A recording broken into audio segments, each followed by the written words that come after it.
میرے مقالے کا موضوع ہے قومی ہم آہنگی اور اردو صحافت۔ پہلے ایک چھوٹا سا واقعہ بات 2010 کی ہے۔ اس وقت میں ANI یعنی ایشین نیوز انٹرنیشنل میں تھا۔ DD اردو کے لیے خبر و نظر کے نام سے روزانہ کا ایک پروگرام تیار کرنے والی ٹیم میں شامل تھا۔ اس پروگرام میں دیگر موضوعات و مسائل کے علاوہ ماحولیات کے تحفظ، اردو کا فروغ اور ترقیاتی کام جیسے موضوعات پر خاص طور سے توجہ دی جاتی تھی، اور کم و بیش روزانہ ہی ان میں سے کسی ایک پر اسٹوری ضرور ہوتی۔ میری میز کے سامنے ہی پرنٹر تھا، بغل میں کمپوزر بیٹھتے تھے۔ وہ اپنی جگہ پر کھڑے کھڑے ہی پرنٹر سے پیج اٹھاتے اور مجھے ایڈیٹنگ کے لیے دے دیتے۔ اس پر طلب سے میں ایڈٹ کرتا، پھر انہیں واپس کرتا اور وہ تصحیح لگاتے۔ کام DD اردو کے لیے اردو زبان میں تھا، لیکن اردو اور ٹیکنالوجی میں تھوڑی سی دوری کے سبب اسٹوری ناگری خط میں لکھی جاتی تھی۔ اس سے اینکر کو پرومپٹر سے پڑھنے میں آسانی ہوتی تھی۔ ایک دن میں نے کہا کہ ہم لوگ تقریباً روزانہ ہی ماحولیات کے تحفظ پر اسٹوری کرتے ہیں اور دوسری جانب پرنٹ لینے میں ذرا بھی دیر نہیں کرتے۔ بغل میں بیٹھے کمپوزر راجیش نے کہا کہ سر، بات تو آپ کی ٹھیک ہے، لیکن ہم لوگ کر بھی کیا سکتے ہیں۔ میں نے کہا ایسا کرو، میرے استاد بن جاؤ اور مجھے ہندی میں کمپوز کرنا سکھا دو۔ اس نے حامی بھری اور یوں وہ ہاتھ سے لکھی اسٹوری کو کمپوز کرتے اور پھر مجھے بھیج دیتے اور میں کمپیوٹر ہی پر ایڈیٹر اور دوسرے کام کرتا۔ اس طرح میں نے میز پر بیٹھے بیٹھے ہی ماحولیات کے تحفظ کی سمت میں چھوٹا ہی صحیح قدم اٹھانے کی کوشش کی۔ ہندی میں کمپوزنگ تو میں نے ماحولیات کے تحفظ اور کاغذ بچانے کے مقصد سے سیکھا تھا، لیکن اس کا دوسرا اور مالی فائدہ بھی ہوا۔ ایک گروپ کو ایسے صلاحیت تھی جو اردو صحافت سے واقفیت رکھتا ہو اور کمپیوٹر پر ہندی میں بھی کام کرنا جانتا ہو۔ میں نے انہیں اپنی خدمات پیش کرنے کی پیشکش کی۔ انہوں نے دیکھا، پرکھا اور منظور کیا۔ اس سے مجھے 2-2.5 سال میں 5-6 لاکھ روپے کی اضافی آمدنی ہوئی۔ یہ واقعہ بظاہر بہت چھوٹا اور ذاتی نوعیت کا ہے، لیکن جب ہم قومی ہم آہنگی اور صحافت، خاص طور سے اردو صحافت کی بات کریں تو ضروری ہے کہ چھوٹے چھوٹے واقعات اور اقدامات کو بھی تحسین کی نظروں سے دیکھیں۔ اگر ایسا کرنے میں ہم ناکام رہے تو پھر قومی ہم آہنگی میں بڑی آبادی کی شراکت داری سے محروم رہ جائیں گے۔ قومیت اور صحافت کا عمومی تصور اگرچہ بہت پرانا نہیں ہے، تاہم جب اس کی بنیاد کی طرف دیکھتے ہیں تو اتفاق سے اردو صحافت ہی کا ایک سالار اپنے سینے پر قومی اتحاد و یکجہتی، ہم آہنگی اور بے مثال قربانی کا تمغہ لگائے نظر آتا ہے۔ جو لوگ بھول رہے ہیں، صرف انہیں یاد دلانے کے لیے ان کا نام لے رہا ہوں، ورنہ میں نے طے کیا تھا کہ اردو صحافت کے حوالے سے 1857 اور مولوی محمد باقر کا ذکر نہیں کروں گا۔ میں تازہ صورتحال اور مستقبل کی بات کروں گا، مگر سب جانتے ہیں کہ بنیاد اور محور سے فرار ممکن نہیں۔ اس لیے میں بھی فطری طور سے حضرت مولوی محمد باقر کو یاد کرنے پر مجبور ہو گیا۔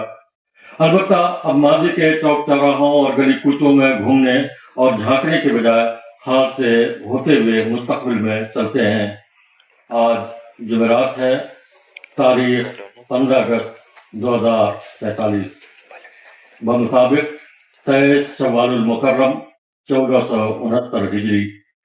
صبح کا وقت ہے، بادل چھائے ہوئے ہیں، رک رک کر بوندا باندی ہو رہی ہے، ہر طرف ہریالی و شادابی ہے۔ لال قلعہ کے اطراف میں سارے گھر کھلے ہوئے ہیں، عورتیں گھروں سے نکل کر آزادی کے متوالوں کی بلائیں لے رہی ہیں۔ وزیر اعظم کا قافلہ لوگوں کے درمیان سے گزر رہا ہے۔ وزیر اعظم لال قلعہ کی تفصیل پر چڑھے، ترنگا پھہرایا اور اب ترنگا لہرا رہا ہے۔ ہم نے اسی تاریخ کو اپنے وطن عزیز کو وکست بھارت کے طور پر دیکھنے کا نہ صرف سپنا دیکھا ہے، بلکہ پورے عدم استقلال کے ساتھ ہدف بھی طے کیا ہے۔ اگر آپ لوگ بھی ساتھ چلنا چاہیں تو چلیں اور دیکھیں کہ ہمارا وکست بھارت کیسا ہے۔ کیا وہ 1990 یا سن 2000 کی دہائیوں سے الگ نظر آ رہا ہے؟ اپنے وکست بھارت میں ہم اچھی سڑکیں اور تیز رفتار ٹرینیں دیکھ رہے ہیں، جگہ جگہ ہوائی اڈوں اور پروازوں کی سہولتیں نظر آ رہی ہیں، لوگ اچھے اور صاف ستھرے کپڑوں میں ملبوس ہیں، صحت کی خدمات بر وقت اور سب کے لیے دستیاب ہے، ہمارے تعلیمی اداروں میں ابتدا سے لے کر تحقیقاتی کاموں کے تک کے لیے ضروری سہولتیں موجود ہیں، ہم خارجی دشمنوں سے محفوظ ہیں، اندرون ملک کہیں کوئی خلفشاد نہیں ہے، ہم اور ہمارے ہم وطن شیر و شکر کی طرح رہ رہے ہیں، قانون کی حکمرانی ہے، ملک اور یہاں بسنے والوں کی ترقی، عزت نفس کا سبھی خیال کر رہے ہیں، ہم کسی کی خوشی اور تہوار کے موقع پر پریشان نہیں ہوتے ہیں۔ مجھے امید ہے کہ میں نے اپنے وکست بھارت کو جیسا دیکھا ہے ویسا آپ بھی دیکھنا چاہتے ہوں گے، اور سچی بات یہی ہے کہ وکست بھارت ایسا ہی ہے جو داخلی اور خارجی خطروں سے محفوظ ہے، اور جہاں ہم سبھی ہندوستانی نہ صرف خوشی خوشی زندگی بسر کر رہے ہیں بلکہ دنیا کو بھی خوشی، خوشحالی اور صحت و سلامتی کے ساتھ جینے کا سبق دے رہے ہیں۔ ایسے وکست بھارت کے خواب کو شرمندہ تعبیر کرنے کے لیے ہمیں ویسے تو بہت پہلے سے آپسی بھائی چارہ کے ساتھ اور بغیر کسی تناؤ کے مل جل کر کام کرنا چاہیے تھا، لیکن ابھی بھی دیر نہیں ہوئی ہے۔ ہمارے قائدین نے پہلے 2020 کے اہداف کے لیے اہداف طے کیے تھے، ہم انہیں پوری طرح حاصل نہیں کر پائے، لیکن ہدف طے کرنے کا فائدہ یہ ہوا کہ ہم بڑی حد تک اس مقام پر پہنچ گئے جہاں سے اور بھی بڑے سپنوں کو دیکھا جا سکتا ہے۔ ظاہر ہے بھارت جیسے عظیم اور کثیر الجہات ملک کو ترقی یافتہ صورت میں دیکھنے کا خواب یوں ہی پورا نہیں ہو جائے گا۔ اس کے لیے ملک اور یہاں کے باشندوں کو علم و ہنر کے حصول کے اسی جنون میں مبتلا ہونا پڑے گا جو اس کے لیے لازمی عناصر میں سے ایک ہے، لیکن اس سے بھی زیادہ اور اجازت ہو تو یہ کہنے میں تعمل نہیں ہونا چاہیے کہ سب سے زیادہ لازمی عنصر ملک میں امن و امان کی برقراری اور عوام میں سکون و چین ہے۔ اس کے بغیر ہم کسی ادبی شاہکارے کی تخلیق کی امید تو کر سکتے ہیں، لیکن جامع اور اجتماعی ترقی کا خواب پورا کرنے کا تصور بھی محال ہے۔ اس لیے میں اور مجھے امید ہے کہ بھارت کی ترقی کا خواب دیکھنے والے سبھی لوگ میری بات سے اتفاق کریں گے کہ قومی ہم آہنگی کے شیرازہ کو مضبوط و مستحکم بنائے رکھنے کے لیے باضابطہ دائرۂ عمل تیار کرنے کی ضرورت ہے۔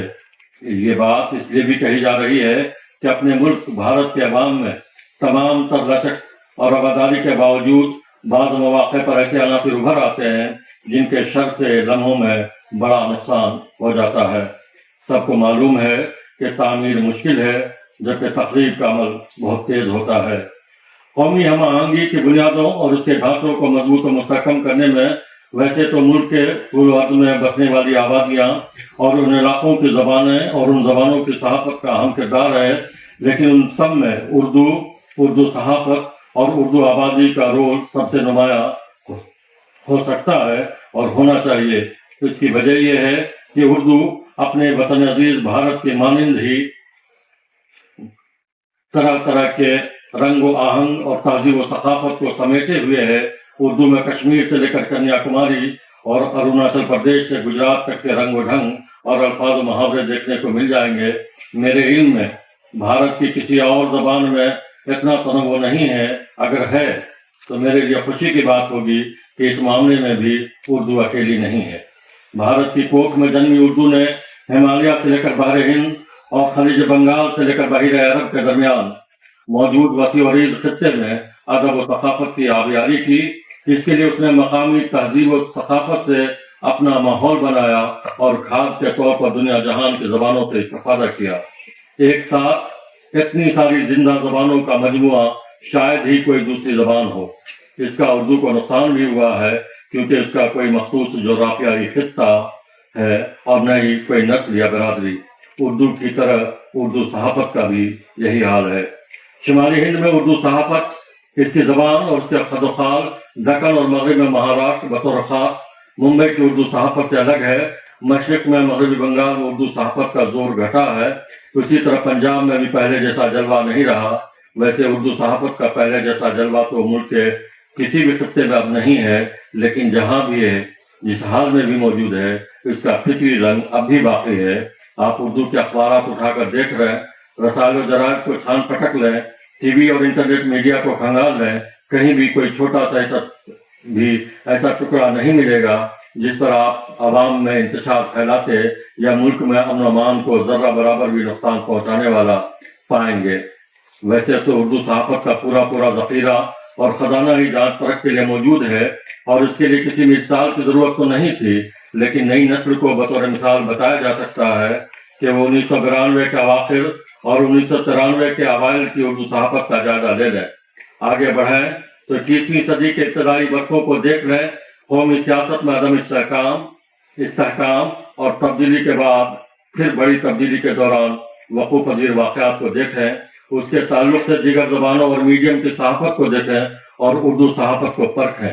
بات صاف اور واضح ہو جائے گی کہ اردو صحافت میں بھارت کے آئین اور اس کی روایت کے مطابق عوام کے حقوق کی برقراری اور بحالی و بازیابی کے لیے تو آواز بلند کی ہے اور بہت زور سے آواز بلند کی ہے، لیکن کہیں پر اس نے تہذیب و تمدن اور پاسداری و وفاداری کو ہاتھ سے جانے نہیں دیا ہے۔ آپ دیکھیں تو بھارت بھی ہر حال میں پاس و لحاظ کا خیال رکھتا ہے۔ اردو صحافت پہلے کی طرح قومی اور سماجی ہم آہنگی کی اپنی مثال آپ ہے۔ آج اردو کے نہ صرف کئی مقبول اخبارات بلکہ TV channel, web site اور دیگر انٹرنیٹ میڈیا اداروں کے مالکان کا تعلق اس آبادی سے ہے جس کے زیادہ تر افراد اردو پڑھنا لکھنا نہیں جانتے۔ اس کے باوجود وہ اس کی طاقت اور اس کی تجارت کی اہمیت کو سمجھتے ہیں۔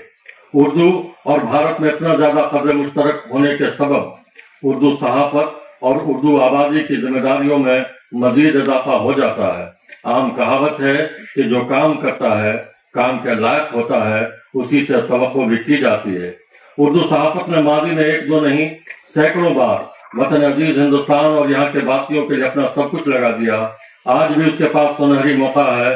تیزی سے بدلتی ٹیکنالوجی اور حالات کے بدلتے اس دور میں اگر اردو صحافت اور اردو والوں نے وقت کے مطابق اپنے آپ کو نہیں ڈالا تو قومی ہم آہنگی اور وکست بھارت کے ہدف کو حاصل کرنے میں اپنا نمایاں اور مؤثر کردار ادا نہیں کیا تو اردو صحافت اور اردو والے پیچھے چھوٹ جائیں گے۔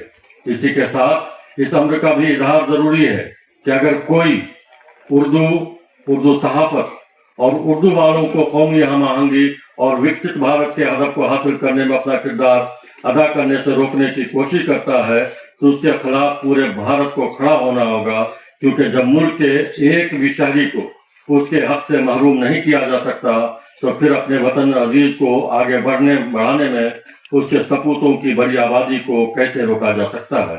اس کی اس لیے بھی ضرورت ہے کہ ملک کے کسی بھی فرد، ادارہ، تنظیم یا سماجی اکائی کو ملک کی ترقی میں اپنا ہاتھ بٹانے سے روکنے والا کوئی بھی کچھ بھی ہو سکتا ہے، مگر بھارت کا اپنا تو نہیں ہو سکتا۔ بہت شکریہ۔